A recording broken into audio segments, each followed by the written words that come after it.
और जब भावना की प्रधानता एक सीमा से अधिक हो जाए तो वो अंधश्रद्धा में बदल जाती है।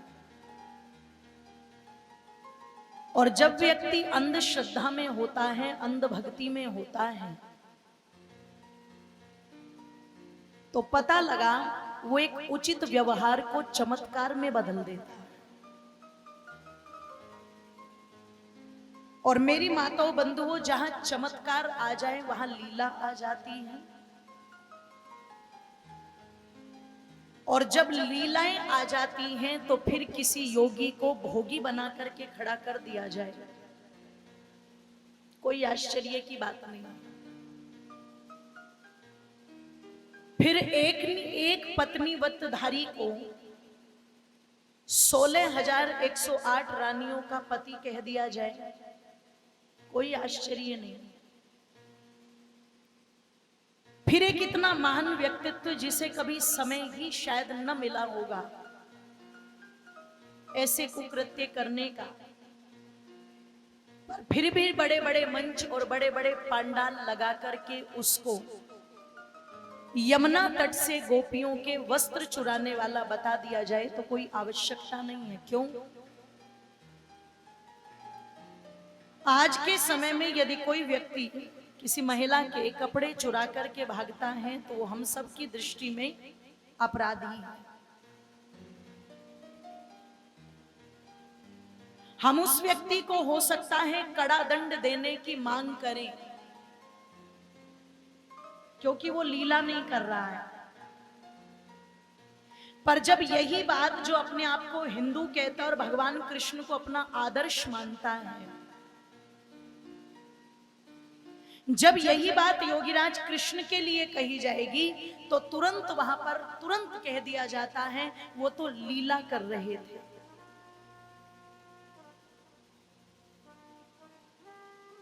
और साथ साथ हेतु भी दे देते हैं कि कपड़े चुराना इसलिए जरूरी बन गया था क्योंकि वो स्त्रियां जो यमुना के जल में नहा रही थी वो जल को गंदा कर रही थी। बताओ ये कहां का नियम है?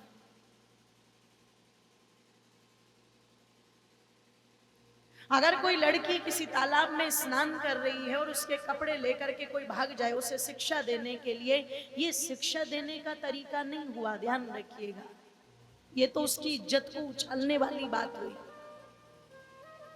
और जो भगवान कृष्ण के नाम से द्रौपदी की लाज बच गई हो, वो भगवान कृष्ण किसी के चीर चुराते घूमे, ये अच्छी बात, जोर से बोलो, नहीं है। लेकिन आज इस हिंदू जाति ने स्वयं ही लीला लीला लीला कह करके उनके चरित्र का सत्यानाश कर रखा।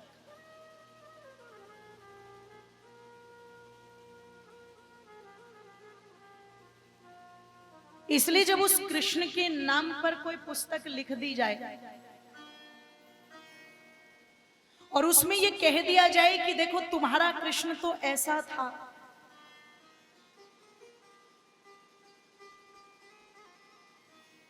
जो चोरी भी करता है, कपड़े भी चुराता है, गोपियों के साथ नाचता घूमता है,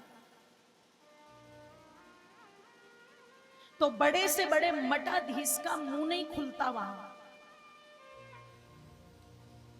बड़े से बड़े मंचों पर बैठा हुआ कोई भी जो अपने आप को कहता है कि मैं भगवताचार्य हूं, कोई नहीं बोलता।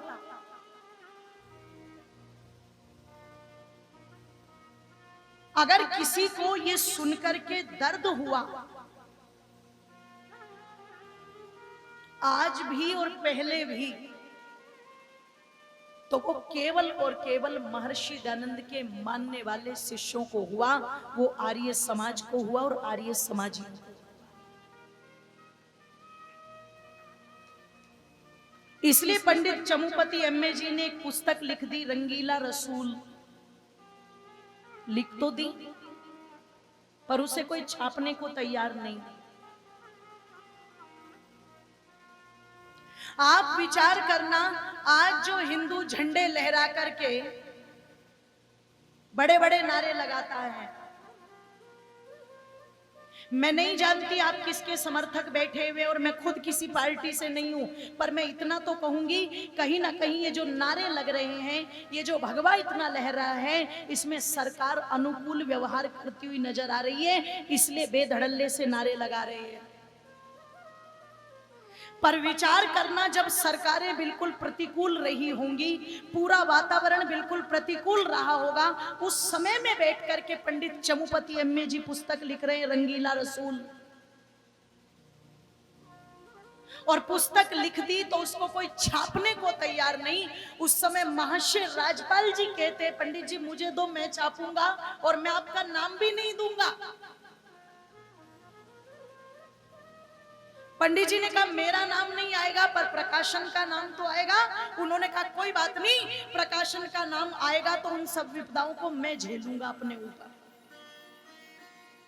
ओ मेरी मातो बंधु, महर्षि राजपाल जी ने उस पुस्तक को छपवा दिया, और जब पुस्तक छप कर के आई, इतनी तेजी के साथ प्रचारित प्रसारित हुई, चंद रोज के बाद ही महर्षि राजपाल जी को छुरा भोंक भोंक करके मार दिया गया। ये बलिदान अगर किया है भगवान कृष्ण के लिए या भगवान राम के लिए, तो वो केवल आर्य समाजियों ने किया है, ध्यान रखना। इसलिए उन्हें बड़े सोच समझ करके अपनी वाणी को खोलना चाहिए। जो कहते हैं आर्य समाज इनको नहीं मानता, उन्हें एक बार इस इतिहास को पढ़ लिया चाहिए कि आज तक आर्य समाज ने किसी मंदिर को तोड़ा हो, ऐसा एक भी इतिहास नहीं मिलेगा। पर जब मंदिर टूटने लगे तो उन्हें बचाने के लिए आर्य समाजी कुर्बानी देने को पहुंच गए। ये मैं हजारों इतिहास गिनवा दूंगी आपको, ये जान लेना चाहिए। आर्य समाज को दर्द होता है जब भगवान कृष्ण को कोई चोर कहता है, हम सहन नहीं कर सकते। मेरी माताओं, तुम मुझे बताना, कितनी माताएं यहाँ पर ऐसी बैठी हैं जिन माताओं के घर में एक एक माता के घर में एक गाय पल रही हो? है क्या कोई ऐसी? चलो, कुछ माताएं हैं, एक गाय है माता जी, दो हैं। आपके यहाँ पर शास्त्री जी गाय हैं, एक है ना? चलो शास्त्री जी को ले लेते हैं, एक मतलब सबसे कम। और मुझे ऐसा भी लगता है कि गाय जो है वो 6 महीने दूध देती है। अगर देसी नस्ल की हुई तो, जर्सी हुई तो वो तो फिर टाइम टू टाइम तक ही देती रहती है। उसका तो माताएं 15-20 दिन पहले ही दूध छोड़ती है। पर जो अपनी भारतीय नस्लें हैं, उनकी जो दूध देने की सीमा होती है वो 6 से 7 महीने तक की होती है म्याद। अच्छा, जिस दौरान वो दूध नहीं देती, 2 महीने 3 महीने, उस दिन शास्त्री जी ऐसा तो नहीं होता कि आप पड़ोस के फ्रिज में से भिगोना उठा के ले आते हो दूध का? ऐसा होता है क्या? मुस्कुरा रहे हैं हमारे शास्त्री जी। भाइयों भाइयों का असर है, जैसे हमारे बिल्कुल पंडित जी एकदम बड़े शालीन है, आप भी। लेकिन वो कह रहे हैं नहीं, जिनके घर में एक गाय पल रही हैं वो किसी का दूध चोरी नहीं कर रहे, दही चोरी नहीं कर रहे, माखन चोरी नहीं कर रहे। वो फिर चाहे दूधिया से दूध ले या वो अमूल वाला लाए या फिर वो दूसरा लाए, लेकिन वो किसी तरह से 2 महीने 3 महीने काम चलाते हैं, चोरी नहीं करते। अब आप विचार करो, जिनके घर में एक गाय पल रही है उन्हें चोरी करने की जरूरत नहीं पड़ रही, और नंद बाबा के यहाँ तो लाखों गाय हैं, और जिनके यहाँ लाखों गाय हैं उनको भी चोर बना करके खड़ा कर दिया। और क्या कह दिया? वो तो लीला कर रहे थे, लीला। अरे भैया, ऐसी लीला करवाना बंद करो जो तुम्हारे महापुरुषों के चरित्र को विध्वंस करके रख देती। इससे दूसरे लोगों की ताकत बढ़ती है, उनकी हिम्मत बढ़ती है, और उनकी ताकत और उनकी हिम्मत इतनी बढ़ जाती है कि नेशनल टीवी के ऊपर बैठ करके तुम्हारे शिवजी पर कोई कीचड़ उछाल रहा था कोई कुछ नहीं बोला। हनुमान जी पर कीचड़ उछाला जा रहा था, कोई कुछ नहीं बोला। कृष्ण जी पर कीचड़ उछाला जा रहा था, कोई कुछ नहीं बोला। लेकिन जैसे ही नूपुर शर्मा ने एक बात मोहम्मद साहब के बारे में कह दी, पूरा का पूरा देश तो छोड़ो, पूरे के पूरे विश्व को हिला दिया। सोचो आप, जिसने भगवान शिव का अपमान किया वो आज तक वहीं का वहीं है। वो रोज आता है नेशनल टीवी पर। और जिसने एक बात सच्ची कह दी, आप विचार करना, वो 6 वर्ष के लिए पार्टी से निष्कासित। ये तुम्हारी ताकत को दर्शा रहा है या कमजोरी को दर्शा रहा है? जो रोज आना कुछ ना कुछ ड्रामा तुम्हारे महापुरुषों के नाम पर करते ही रहते हैं। चप्पल पर गणेश जी को छाप दे, दारू पर हनुमान जी को छाप दे, सिगरेट पीती हुई काली माता दिखा दे, और आदि पुरुष में कार्टून बना करके रख दे भगवान राम को। उनका कुछ नहीं, कुछ भी नहीं। और एक बेचारा उदयपुर का रहने वाला दर्जी कन्हैया लाल, उसने केवल एक स्टेटस क्या लगा दिया, दिन दहाड़े उसकी गर्दन काट दी।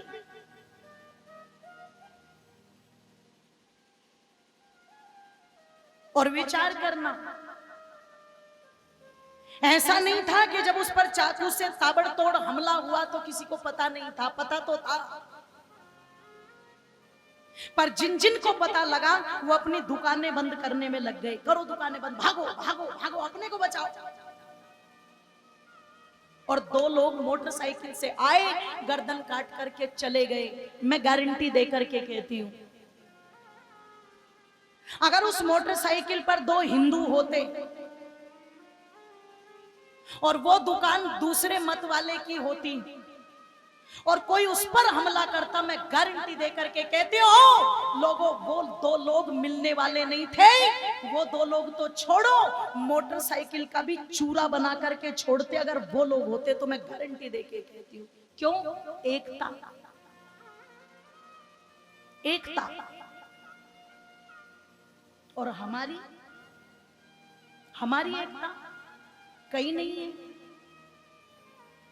हम तो पूजा पद्धति में एक नहीं है। हमें अगर आज कोई कह दे कि फला मजार पर जाकर के एक चादर चढ़ा करके आ जाना और तेरी मनोकामना पूर्ण हो जाएगी, हम 1 सेकंड के लिए भी विचार नहीं करेंगे कि मजार में है तो है कौन, चादर किस पे चढ़ाऊं। क्या मजार में कोई ऋषि मुनि दबा हुआ है? जोर से बोलो, है क्या कोई? क्या कोई संत महात्मा दबा हुआ है मजार में? है क्या कोई? बोलो। अगर कोई संत महात्मा दब जाए तो उसे समाधि कहते हैं, समाधि ले ली। मजार में कोई संत नहीं, मजार में कोई महात्मा नहीं, मजार में कोई ऋषि नहीं, मजार में कोई मुनि नहीं। कौन है? जिसने हमारे पूर्वजों को ज्यादा से ज्यादा दुख पहुंचाने का काम किया, वो है। और हम धड़ल्ले से जाते, क्या बिगड़ता है हमारा? शायद इसी कमजोरी का परिणाम है कि एक समय वो आया जब आपने राम को इधर कर दिया, कृष्ण जी को इधर कर दिया और बीच में मूर्ति रख दी किसकी? साईं बाबा। साईं कृपा। और एक जगह में बोल रही थी तो एक माता जी आकर के क्या कहती है, मेरे साईं को कुछ मत बोल देना। मैंने कहा अच्छा, वो तुम्हारा साई हो गया और जो बेचारा मोड़ बांध के और घोड़ी पे चढ़ करके गया था बाजे गाजे लेकर के, वो कहां है? साई मेरा हो गया। और वो कहां है असली वाला पति?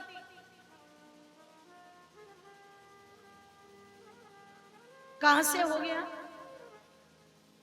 चांद मियां नाम का एक व्यक्ति जो हमेशा नशे में धुत रहता हो, एक काम बता दो कोई किया हो? तुम्हें नाटक वालों ने दिखा दिए चमत्कार और तुमने चमत्कारों पर ही विश्वास कर लिया। टीवी वाले तो तुम्हें रोज बता रहे हैं फेयर एंड लवली लगाओ और 7 दिन में गोरा निखार पाओ।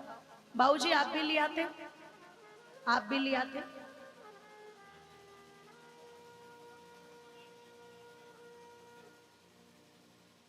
अब बताओ, अरे वो जिस लड़की से एडवर्टाइज करा रहे हैं उसका नाम है यामी गौतम, वो पहाड़ों की रहने वाली, हिमाचल की, वो तो खुद दूध जैसी सफेद है। अब तुम उसके चेहरे पर फेयर एंड लवली लगा करके दिखा रहे हो, पता ही नहीं चलेगा, उसका खुद का रंग इतना साफ। हाँ, तुम किसी वेस्ट इंडीज वाले को ले जाओ है जी, और उसे ले जा करके उसको दिखाओ 7 दिन में गोरा करके, तो हम मान जाए। टीवी वाले तो आपको बेवकूफ बनाते। तुम्हें क्या लगता है माधुरी दीक्षित 10 रुपए की लक्ष्य से ही नहाती होगी? है? अरे वो जो इस मिट्टी का पानी नहीं पीते, वो यहाँ की साबुन से नहाएंगे क्या? उनके लिए तो पानी भी विदेशों से आता है जिसको वो पीते हैं। ये तुम्हें बेवकूफ बनाने के केवल और केवल फंडे हैं। किसी भी प्रोडक्ट को ज्यादा से ज्यादा बिक्री करवानी हो तो फिल्मी स्टारों को ला करके खड़ा कर दो, वो गोबर भी बेचेंगे तो लोग गोबर भी खरीदने चले जाएंगे। क्यों? बोले जी फिल्म वालों ने बोला है। ये तो एक मार्केटिंग की स्ट्रेटजी होती है। टीवी वालों ने तुम्हें साईं के चमत्कार दिखा दिए और तुमने अपने घर में साईं कृपा लगा दी, गाड़ियों पर, घरों पर, सब जगह। क्या तुम्हें अपने परमात्मा पर विश्वास नहीं? अगर उस परमात्मा पर विश्वास करोगे तो तुम्हें भटकने की कोई जरूरत नहीं है। और यदि तुम भटक रहे हो तो इसका मतलब तुम्हें परमात्मा पर कोई विश्वास ही, जोर से बोलो, नहीं है। और ऋषि दयानंद कहते हैं ये तो ऐसी गहरी खाई है जिसमें अगर वो कोई व्यक्ति पड़ जाए तो वो निकल नहीं पाता जीवन में।